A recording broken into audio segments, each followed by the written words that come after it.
ಸನ್ಮಾನ್ಯ ಸಭಾಧ್ಯಕ್ಷರೇ, ಕರ್ನಾಟಕ ಸರ್ಕಾರದ ಈ ಪ್ರಸಕ್ತ ಸಾಲಿನ ಮುಂಗಡ ಪತ್ರವನ್ನು ಮಂಡಿಸಲು ನಾನು ಹರ್ಷಿಸುತ್ತೇನೆ.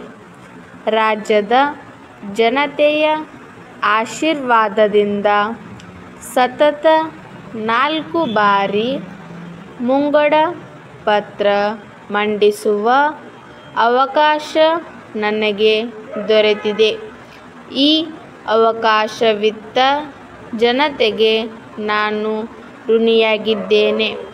ಕರ್ನಾಟಕದ ಜನತೆಯ ಆಶಯದಂತೆ ಜನಾದೇಶವನ್ನು ಅಭಿವೃದ್ಧಿಯ ವೇಗ ಮತ್ತು ವಿಸ್ತಾರವನ್ನು ಹೆಚ್ಚಿಸಲು ಬಳಕೆ ಮಾಡಿಕೊಳ್ಳಲು ಪ್ರಾಮಾಣಿಕ ಪ್ರಯತ್ನ ಮಾಡುವುದಾಗಿ ನಾಡಿನ ಜನತೆಗೆ ಭರವಸೆ ನೀಡುತ್ತೇನೆ.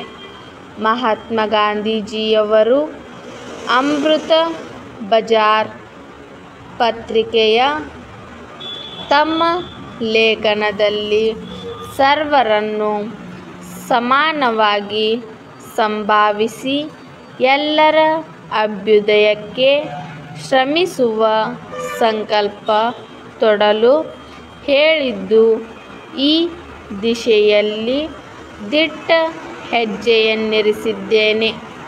ನಮ್ಮ ಸರ್ಕಾರ ಅಧಿಕಾರಕ್ಕೆ ಬಂದ ದಿನದಿಂದ ಇಲ್ಲಿಯವರೆಗೆ ಹಲವು ಕಠಿಣ ಸವಾಲುಗಳು ಎದುರಾಗಿವೆ. ಅವುಗಳನ್ನು ಪರಿಹರಿಸಿಕೊಂಡು ಯಶಸ್ವಿಯಾಗಿ ಮುನ್ನಡೆದಿದ್ದೇವೆ. ರಾಜ್ಯದಲ್ಲಿ ರಾಸಾಯನಿಕ ಗೊಬ್ಬರಗಳ ತೀವ್ರ ಅಭಾವ ನಾವು ಎದುರಿಸಿದ ಮೊದಲ ಸವಾಲು. ಈ ಕೊರತೆಗೆ ನಾವು ಕಾರಣರಲ್ಲವಾದರೂ ಸಮಸ್ಯೆ ಬಗೆಹರಿಸುವ ಜವಾಬ್ದಾರಿಯಿಂದ ನುಣುಚಿಕೊಳ್ಳದೆ ಪರ್ಯಾಯ ವ್ಯವಸ್ಥೆಗೆ ವಿಶೇಷ ಕ್ರಮಗಳನ್ನು ಕೈಗೊಂಡ ತೃಪ್ತಿ ನಮ್ಮದು. ರೈತರ ಹೆಸರಿನಲ್ಲಿ ಪ್ರಮಾಣ ವಚನ ಸ್ವೀಕರಿಸಿದ ನಾನು ರೈತರ ಹಿತರಕ್ಷಣೆಗೆ ಎಂದೂ ಹಿಂದೆ ಮುಂದೆ ನೋಡಿಲ್ಲ. ಮುಂಗಾರು ವೈಫಲ್ಯ ಸೃಷ್ಟಿಸಿದ ಅಭಾವ ಪರಿಸ್ಥಿತಿ ನಾವು ಎದುರಿಸಿದ ಮತ್ತೊಂದು ದೊಡ್ಡ ಸವಾಲು.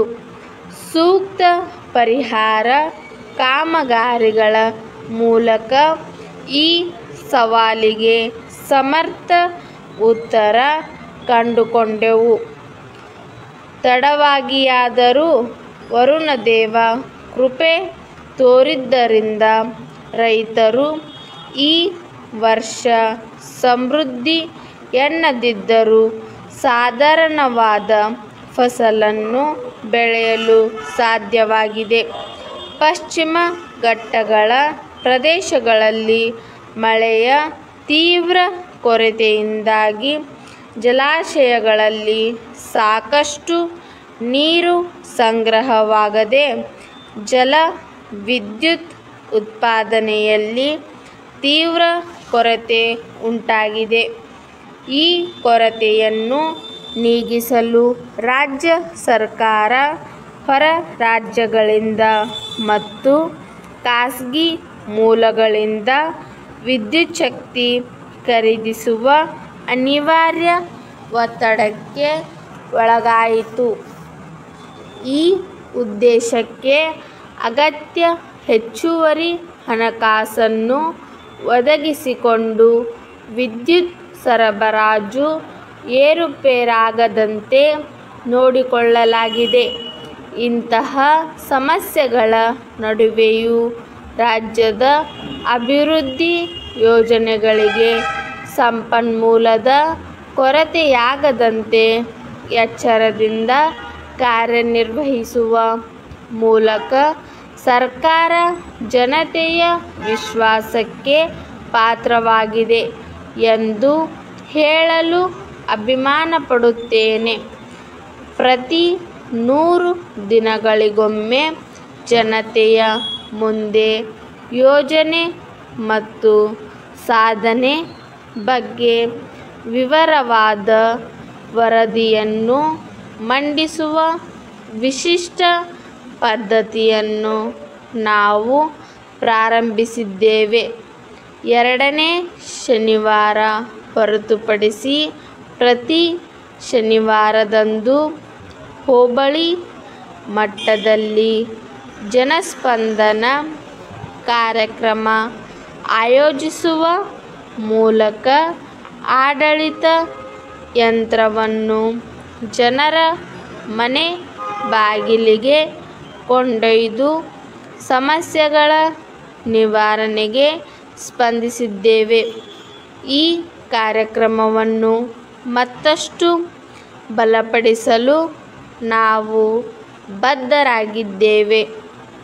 ರಾಜ್ಯದ ಸರ್ವತೋಮುಖ ಅಭಿವೃದ್ಧಿ ಮತ್ತು ಜನರ ಸಮಸ್ಯೆಗಳ ನಿವಾರಣೆಯ ದಿಕ್ಕಿನಲ್ಲಿ ಆಡಳಿತ ಯಂತ್ರವನ್ನು ಮುನ್ನಡೆಸಿದ್ದು, ಈ ಪ್ರಯತ್ನದಲ್ಲಿ ಮತ್ತಷ್ಟು ಸುಧಾರಣೆ ಹಾಗೂ ದಕ್ಷತೆ ತರಲು ಸರ್ಕಾರ ವಿಶೇಷ ಕಾರ್ಯಕ್ರಮಗಳನ್ನು ಹಮ್ಮಿಕೊಳ್ಳಲಿದೆ ಎಂದು ತಿಳಿಸಲು ಇಚ್ಛಿಸುತ್ತೇನೆ. ಕಳೆದ 6 ತಿಂಗಳುಗಳಲ್ಲಿ ರಾಜ್ಯಾದ್ಯಂತ ನಡೆಸಿದ ಜನಸ್ಪಂದನ ಕಾರ್ಯಕ್ರಮಗಳಲ್ಲಿ ಜನರ ಕುಂದುಕೊರತೆಗಳ ಬಗ್ಗೆ 6 ಲಕ್ಷ ಮನವಿಗಳನ್ನು ಸ್ವೀಕರಿಸಿ 5 ಲಕ್ಷ ಮನವಿಗಳನ್ನು ಇತ್ಯರ್ಥ ಮಾಡಿರುವುದು ಅಪೂರ್ವ ದಾಖಲೆ ಎಂದು ತಿಳಿಸಲು ಸಂತೋಷಿಸುತ್ತೇನೆ. ಮುಂದಿನ ದಿನಗಳಲ್ಲಿ ಈ ಜನಪ್ರಿಯ ಕಾರ್ಯಕ್ರಮವನ್ನು ವಿಸ್ತರಿಸಿ ಗ್ರಾಮ ಮಟ್ಟದ ಯೋಜನೆಗಳ ಅನುಷ್ಠಾನ, ಕಾಮಗಾರಿಗಳ ತಪಾಸಣೆ ಹಾಗೂ ಅಂಗನವಾಡಿ ಆಸ್ಪತ್ರೆಗಳಂತಹ ಸರ್ಕಾರಿ ಸಂಸ್ಥೆಗಳ ಕಾರ್ಯನಿರ್ವಹಣೆಯ ಮೇಲ್ವಿಚಾರಣೆಗೂ ಸಹಾಯಕವಾಗುವಂತೆ ಕ್ರಮ ತೆಗೆದುಕೊಳ್ಳಲಾಗುವುದು. ಈ ಸಾಲಿನ ಮುಂಗಡ ಪತ್ರದ ವಿವರಗಳನ್ನು ಸಾದರಪಡಿಸುವ ಮುನ್ನ ಸದ್ಯದ ಆರ್ಥಿಕ ಪರಿಸ್ಥಿತಿಯ ಹಿನ್ನೆಲೆಯನ್ನು ಸ್ಥೂಲವಾಗಿ ವಿವರಿಸಲು ಇಚ್ಛಿಸುತ್ತೇನೆ. ನಮ್ಮ ದೇಶದ ಹಣಕಾಸಿನ ಮಾರುಕಟ್ಟೆಯಲ್ಲಿ ತೊಡಗಿಸಿದ್ದ ವಿದೇಶ ಹೂಡಿಕೆಯನ್ನು ಗಣನೀಯ ಪ್ರಮಾಣದಲ್ಲಿ ಹಿಂತೆಗೆದುಕೊಂಡ ಪರಿಣಾಮವಾಗಿ ನಮ್ಮ ಹಣಕಾಸಿನ ಮಾರುಕಟ್ಟೆ ಕುಸಿದಿದೆ. ಇದಕ್ಕಾಗಿ ಹಣದುಬ್ಬರದ ಪರಿಸ್ಥಿತಿ ನಿಯಂತ್ರಿಸಲು ಬಿಗಿ ಹಣಕಾಸಿನ ನೀತಿ ಬದಲಾಯಿಸಬೇಕಾಗಿದೆ. ಮಾನ್ಯರೇ, ಕರ್ನಾಟಕ ಪ್ರೌಢ ಶಿಕ್ಷಣ ಪರೀಕ್ಷಾ ಮಂಡಳಿ, ಮಲ್ಲೇಶ್ವರಂ, ಬೆಂಗಳೂರು ಇವರ ವತಿಯಿಂದ ನಡೆಸುವ ವಾಣಿಜ್ಯ ಪರೀಕ್ಷೆಗೆ ನಿಮ್ಮನ್ನು ಪ್ರಶ್ನೆ ಪತ್ರಿಕೆ ತಯಾರಕರನ್ನಾಗಿ ನೇಮಕ ಮಾಡಲಾಗಿದೆ ಎಂದು ತಿಳಿಸಲು ಹರ್ಷಿಸುತ್ತೇನೆ. ತಾವು ಕನ್ನಡ ಶೀಘ್ರಲಿಪಿ ವಿಷಯದ ಪ್ರಥಮ ದರ್ಜೆಗೆ ಸಂಬಂಧಪಟ್ಟ ಮಾದರಿ ಉತ್ತರ ಪತ್ರಿಕೆಗಳನ್ನು ಮಂಡಳಿಯ ನಿಯಮಾನುಸಾರ ತಯಾರಿಸಬೇಕಾಗಿರುತ್ತದೆ. ನೀವು ಪ್ರಶ್ನೆ ಪತ್ರಿಕೆಯನ್ನು ತಯಾರಿಸಲು ಮಂಡಳಿಯ ನಿಯಮಗಳಿಗೆ ಬದ್ಧರಾಗಿರಬೇಕು ಮತ್ತು ಸದರಿ ವಿಷಯದಲ್ಲಿ ಗೌಪ್ಯತೆಯನ್ನು ಕಾಪಾಡುವುದು ತಮ್ಮ ಆದ್ಯ ಕರ್ತವ್ಯವಾಗಿದೆ. ಪ್ರಶ್ನೆ ಪತ್ರಿಕೆ ತಯಾರಕರು ಮಂಡಳಿಯ ನಿಯಮಾನುಸಾರ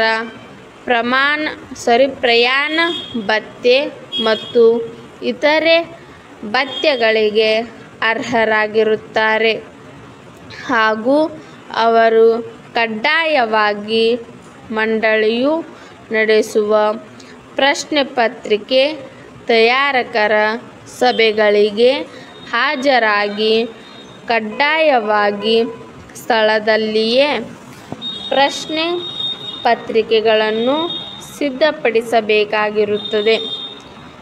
ವಿಷಯವಾರು ಮುಖ್ಯಸ್ಥರ ಹಾಗೂ ಪ್ರಶ್ನೆ ಪತ್ರಿಕೆ ತಯಾರಕರ ಆಯ್ಕೆಯನ್ನು ಈಗಾಗಲೇ ನಿರ್ಣಯಿಸಲಾಗಿದ್ದು, ನೀವು ನಮ್ಮ ವಿಷಯ ಮುಖ್ಯಸ್ಥರೊಂದಿಗೆ ಚರ್ಚಿಸಿ ಪ್ರಶ್ನೆ ಪತ್ರಿಕೆಯನ್ನು ತಯಾರಿಸತಕ್ಕದ್ದು. ಪ್ರಶ್ನೆ ಪತ್ರಿಕೆ ತಯಾರಿಕೆಗೆ ಸಂಬಂಧಿಸಿದಂತೆ ಅವಶ್ಯವಿರುವ ಬಿಳಿಯ ಕವರ್ಸ್, A4 ಸೈಜ್ ಪೇಪರ್ ಇತ್ಯಾದಿಗಳನ್ನು ಮಂಡಳಿಯಿಂದ ಒದಗಿಸಲಾಗುವುದು. ಪ್ರಶ್ನೆ ಪತ್ರಿಕೆ ತಯಾರಿಕೆ ಸಂದರ್ಭದಲ್ಲಿ ವಿಷಯ ಮತ್ತು ಸಂಕೇತಗಳನ್ನು ನಮೂದಿಸಬೇಕು. ಅನಂತರ ನೀವು ತಯಾರಿಸಿದ ಪ್ರಶ್ನೆ ಪತ್ರಿಕೆಗಳನ್ನು ಮತ್ತೊಮ್ಮೆ ಪರಿಶೀಲಿಸಿ ವಿಷಯವಾರು ನೇಮಕ ಮಾಡಿರುವ ಮುಖ್ಯಸ್ಥರಿಂದ ಅನುಮೋದನೆ ಪಡೆಯುವುದು.